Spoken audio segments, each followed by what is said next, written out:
Ujú. Recogiendo, bueno, un poco todo esto que habéis mencionado y teniendo en cuenta que cada caso y cada problemática de cada persona es única y requiere un tratamiento único, sí que nos gustaría también que hablarais un poco de cómo se interviene en terapia con esta problemática en general. Es decir, qué papel juega el psicólogo, el nutricionista, porque al final es una intervención multidisciplinar, qué función tiene la comida en cada uno de los diferentes aspectos o para cada profesional y bueno, cómo se efectúa un poco todo este proceso desde bueno, diferentes campos, como en este caso son la psicología y la nutrición. Pues si quieres empezar, Laura. Yo es que soy una actriz secundaria aquí, ¿sabes?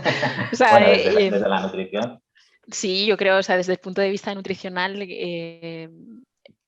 yo, por ejemplo, me siento una actriz secundaria en el sentido de que creo que vosotros tenéis mucho más peso sobre todo en las fases iniciales, ¿no? Y luego, digamos, actuamos, digamos, con un nutricionista, en este caso, por ejemplo, Carlos y yo, ¿no? Y pues lo hago de forma, pues es que depende de cada persona, lo que tú decías, Carlos, también, ¿no? Es que no sé cómo explicártelo, ¿no? Con una persona con atracones, por ejemplo, pues puede ser una idea, ese todo o nada, ¿no? Que habéis dicho ya también enlazarlo, pues también fijar un poco cómo puede ser el acto de la comida, ¿no? Por ejemplo, hay que comer sentado, hay que comer despacio y hay que fijarse en lo que estamos haciendo, ¿no? Quizás en el momento de atracón es muy difícil hacer esto, pero en el resto de las tomas, pues deberíamos, digamos, prestar atención a lo que estamos haciendo, ¿no?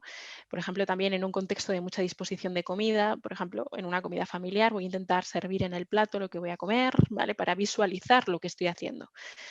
Hay una desconexión brutal entre la sensación de hambre, digamos, hambre como sensación fisiológica, como un hambre emocional. No lo saben identificar. Yo cuando pregunto, por ejemplo, a qué hora dirían que tienen hambre a lo largo del día, mucha gente no sabe identificarlo, ¿vale? Ya no solo por trastorno de atracón, evidentemente con anorexia restrictivas, porque evitan totalmente esa sensación, ¿no? Entonces, creo que es un trabajo también de reconectar esa parte emocional y fisiológica y eso es trabajo, digamos, un poco en equipo. Os he dado, digamos, unas pinceladas muy básicas, pero le cedo, digamos, el testigo a Carlos y luego vamos ampliando el conocimiento, ¿no?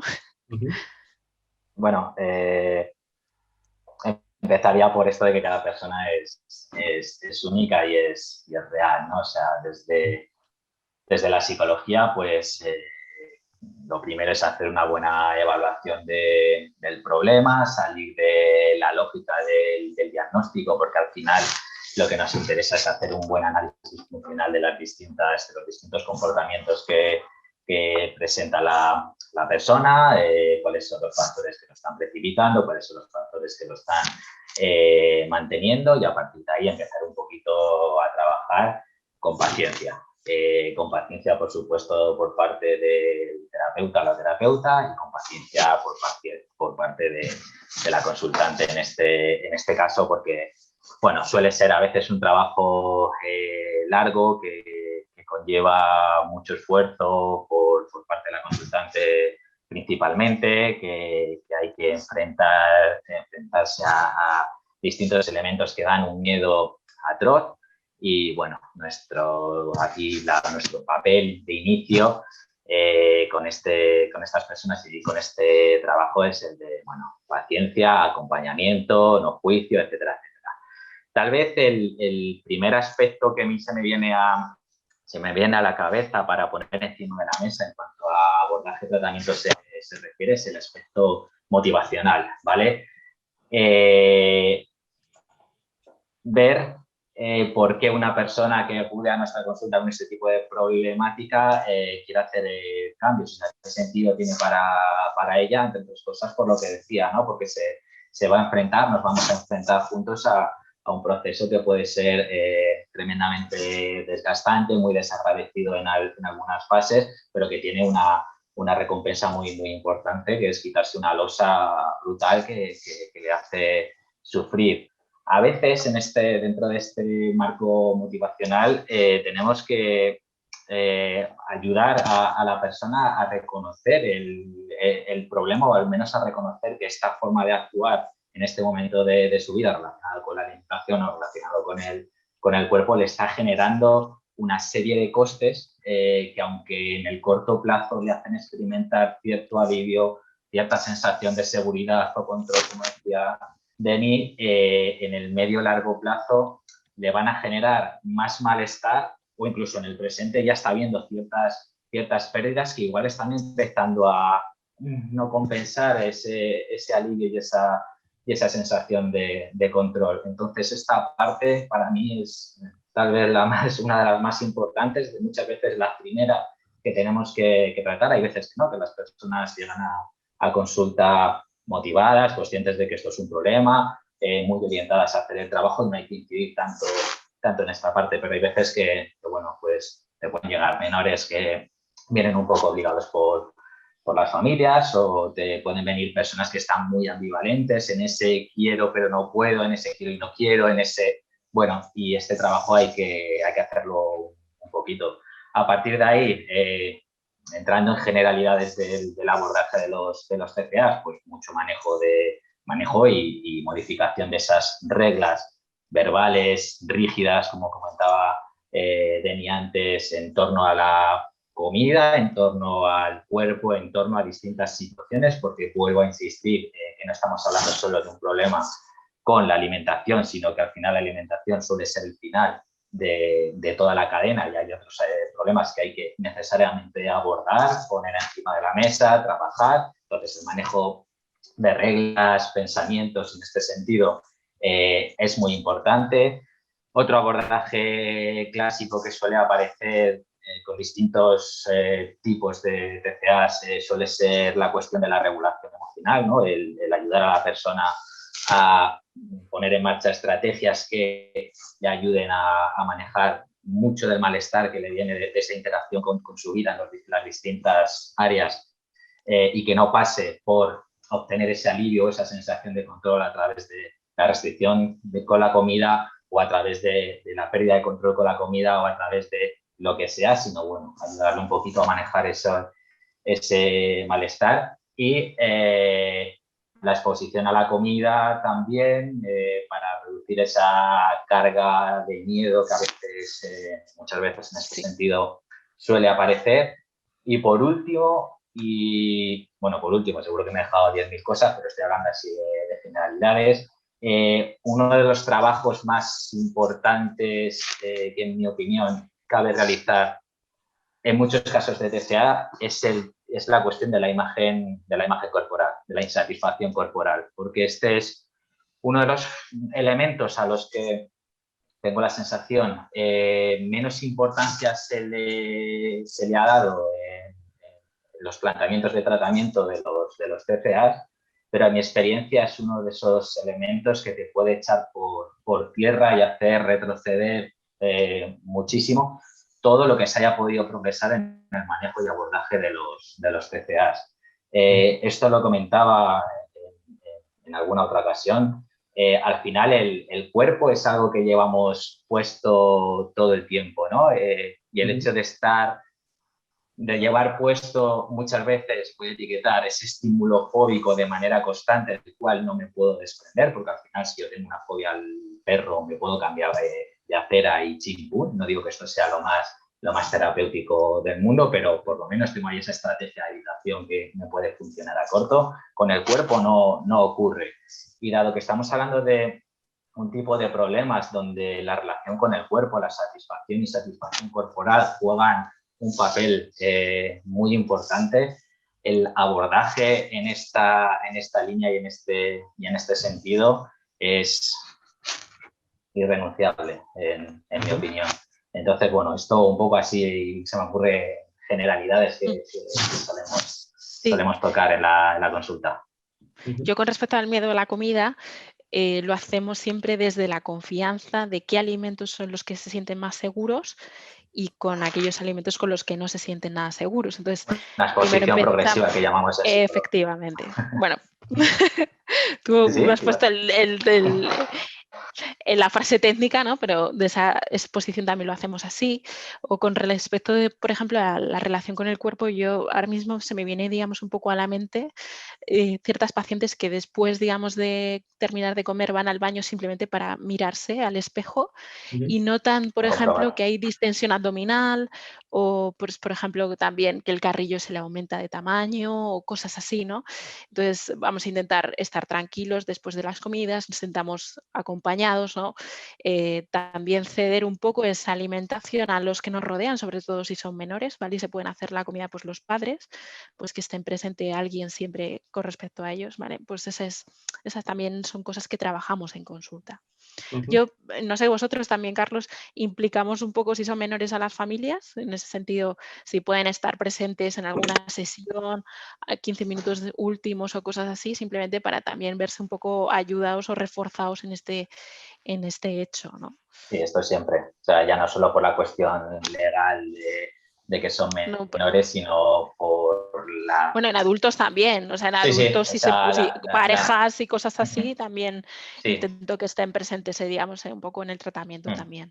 Sí, además por el papel que suelen a veces jugar las dinámicas familiares en el mantenimiento de los TCAs, no siempre, pero con bastante frecuencia, siempre que se puede incluir a la familia es algo deseable, no solo como coterapeutas en un sentido o como ayudantes o ayudantes, ¿no? En otros, sino que bueno, hay veces que hay que intervenir sobre esas dinámicas Pero familiares que yo voy a puedan abrir estar aquí un melón, yo voy a abrir el siguiente melón de las personas que son saboteadoras de sus propias parejas. Sí, claro. O sea, hay gente que sabotea, digamos, o a sus hijos, o sea, yo me he encontrado, por ejemplo, padres que hacen ayuno intermitente y tienen una hija con un trastorno de conducta alimentaria y dices, joder, es que me parece increíble, ¿no? O la pareja que, no sé, a mí me da igual, ¿no? Te compro bollería y tienes atracones y dices, joder, macho, un poco O las de... amigas. Sí, Las sí, amigas también. total. Y aquí esto yo quería añadir otro melón, que yo lo abrí como subtítulo de mi TFG, que es, porque mi TFG iba sobre tratamientos empíricamente contrastados, y yo me planteaba la pregunta de si es suficiente el mejor tratamiento cuando el problema lo está manteniendo la cultura. Entonces, bueno, yo puedo entender que la cultura de la noche a la mañana no la podemos cambiar, ¿no? Pero el entorno próximo que particulariza, por así decirlo, esa cultura y esos modelos estéticos y esos hábitos, sí que lo podemos cambiar. O al menos se puede traer a consulta pues, a gente que se muestre colaborativa para que eso no ocurra, porque yo me planteo, dentro de terapia el contexto es el ideal, ¿no? Y se refuerzan las cosas ideales en relación al cambio terapéutico, pero luego sueltas a la persona en el mismo contexto que le ha hecho sentir mal con su cuerpo, que sigue siendo bombardeada por mensajes de redes sociales respecto a dietas todos los años y cada vez una moda nueva. Entonces, claro, imagino que también un objetivo terapéutico tendría que ser aprender a amortiguar esos mensajes y esos golpes que te van a venir después del alta, porque es decir, yo te doy el alta porque ya no estás comiendo mal o ya no te sientes tan insatisfecha con tu cuerpo, pero te voy a soltar en un mundo en el que te van a seguir bombardeando con factores de riesgo. Entonces, bueno, pues... Sí, sin duda. Y en el trabajo con imagen corporal, creo que entra principalmente todo esto que comentas de sobre todo redes sociales o protegerte un poco frente a esos comentarios que vas a recibir, muchos de ellos bien intencionados, porque hay muchas veces que detrás de un qué guapa estás no hay, qué guapa estás que has adelgazado, no hay una mala intención, pero que evidentemente no son buenos para la persona y bueno, sí hay que prepararla, pero bueno, igual no solo dentro de la consulta, y aquí le devuelvo el guante a Deni, ¿no? Igual es una labor de todas y todos y ir haciendo cositas fuera de consulta, por supuesto, y aquí Deni, por ejemplo, su labor en redes es maravillosa, ¿no? En este sentido. Entonces, sí. No, continúa. No, eso, que sí, que esta labor de todos y todas, aunque la cultura propiamente dicha, sobre la cultura no podamos intervenir, la cultura la hacemos todas y todos. Entonces, sí podemos poner nuestro granito de arena. Que yo lo que quería añadir en este sentido es que me parece súper importante desarrollar a nivel preventivo también una conciencia feminista y de clase, porque si tú entiendes que las industrias están lucrando tanto con el tema de los ultraprocesados y de asociar ciertos alimentos con felicidad y no sé qué, no sé cuántos. Y por otro lado, las industrias de belleza que se están lucrando de crearte complejos a ti y que te pueden llevar a tener un problema de alimentación, pues quizá ver todas estas cosas con mirada crítica y verlos como eso, como estímulos aversivos, te ayuda a no entrar en ese juego que se está pidiendo desde estructuras que van más allá, que es pues las mujeres principalmente acceden a ciertas cosas por su figura, por su cuerpo, las mujeres tienen que regular sus apetitos, pues todos estos mensajes que desde pequeñas se nos inculcan por el tema de socialización de género principalmente. Y luego por el otro lado, los Happy Meal y Coca-Cola Felicidad y todo este rollo, pues también van haciendo mella, por así decirlo. Entonces, creo que desarrollar una conciencia social en este sentido y tener como un prisma más amplio, que no sea solo psicológico, sino más sociológico, por así decirlo, nos beneficia mucho respecto a estos problemas.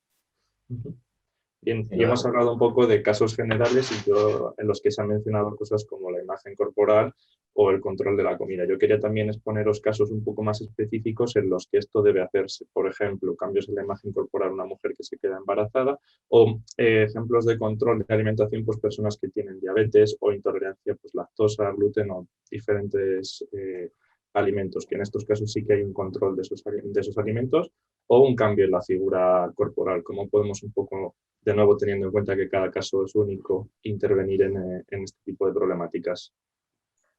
Pero aquí hablamos de patologías, o sea, es decir, tú me has hablado de una diabetes tipo 1 o, por ejemplo, una intolerancia, ¿no?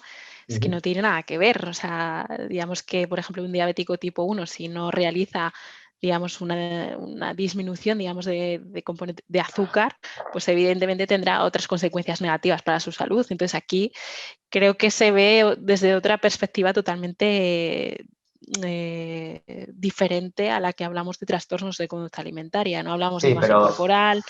Sí, dime, Carlos. Sí. No, pero creo que la pregunta de Carlos es buena porque aunque el contexto o el factor es diferente en el sentido de que es una intolerancia, que es una diabetes o que es un embarazo, y bueno, pues son cosas que vienen dadas, hay veces que efectivamente la introducción de cambios a nivel de nutrición, por ejemplo, no estamos hablando de bueno, Laura, esto lo sabe. Sí, puede ser un factor de riesgo.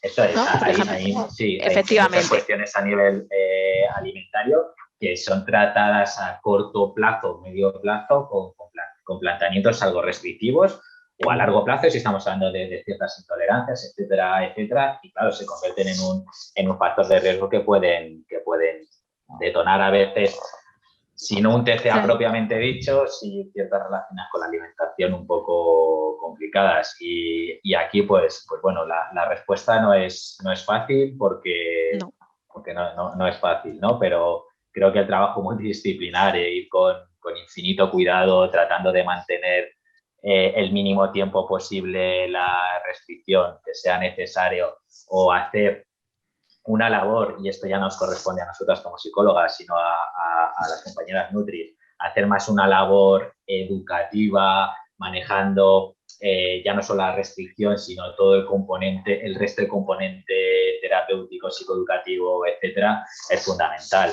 Y de ahí, y esto ya me voy a otra parte del podcast, de ahí que tenga tanto sentido que otras profesiones sanitarias, Nutris, médicos, por supuesto, compañeros y compañeras de la actividad física y del deporte, etcétera, tengan una buena formación en lo que es la realidad de los trastornos de la conducta alimentaria, no solo basados en planteamientos absolutamente biomédicos que bueno, pues pueden conllevar que salga el tiro por la culata. Y luego que hay esa estigmatización muchas veces de la gente que va, digamos, al médico y tiene sobrepeso o tiene obesidad y porque le duele el oído les dicen, oye, es que esto es obesidad y dices, no, es que me duele el oído. Hay veces que no se sienten escuchados. Ay, me he quedado pillado. Sí, te había quedado ¿Ahora? Vale, que no, me ha quedado pillado, perdón. Nada, simplemente por retomar un poco el tema, ¿no? Yo he tenido pacientes con obesidad que han ido que se han quedado embarazados y la matrona casi las crucifica, ¿no? Y dices, joder, ese lenguaje, pues yo creo que todos los profesionales de la salud tendríamos también que trabajarlo un poco, esa empatía, ¿no? Pero bueno, sí que es cierto, Carlos, que las patologías pueden ser, digamos, factores de riesgo, pero también por parte de los profesionales, digamos, de la nutrición, por ejemplo, en una diabetes tipo 1, o sea, no hace falta hacer una restricción severa y hay muchísimas otras alternativas que pueden jugar parte de esa dieta. O sea, que yo creo que también por parte nuestra tenemos que darle más opciones al paciente, ¿no? O sea, en una intolerancia, pues igual, ¿no? No quedarnos con esto, sino ampliar un poco las miras e ir probando cosas nuevas, simplemente para que pues lleve una vida prácticamente normal y que no tenga incidencia negativa tanto a su salud como a su salud mental en este caso, ¿no? Sí, yo aquí vuelvo a rescatar la idea de problema multifactorial donde sí, la restricción puede ser un detonante claro, pero es un detonante cuando se da dentro de un contexto donde hay otras variables interaccionando. O sea, hay personas que pasan por restricciones dietéticas, restricciones calóricas que no terminan desarrollando un TCA y pueden funcionar de manera absolutamente normal. Es esa restricción en combinación con otra serie de factores como la interiorización de ese modelo de belleza basado en la delgadez, de dinámicas familiares determinadas, la sensación de control, la necesidad de control, las reglas todo nada, todos estos factores de riesgo interaccionando más la privación, restricción, desembocan en el TCA. Entonces, bueno, pues podemos encontrarnos con personas que no reúnen estos elementos, estos factores de riesgo, o podemos encontrarnos personas que sí, y si bien tienen que hacer una restricción X por las razones que sea, tanto como, profesionales de la salud en general, tanto psicólogas, psicólogos, médicos, tratar de atender a los otros factores de riesgo que tienen y pueden ser manejados al margen de la restricción, ¿no? Y que no podemos perderlos de vista. Y esto conlleva necesariamente el que haya un conocimiento importante sobre los TCA.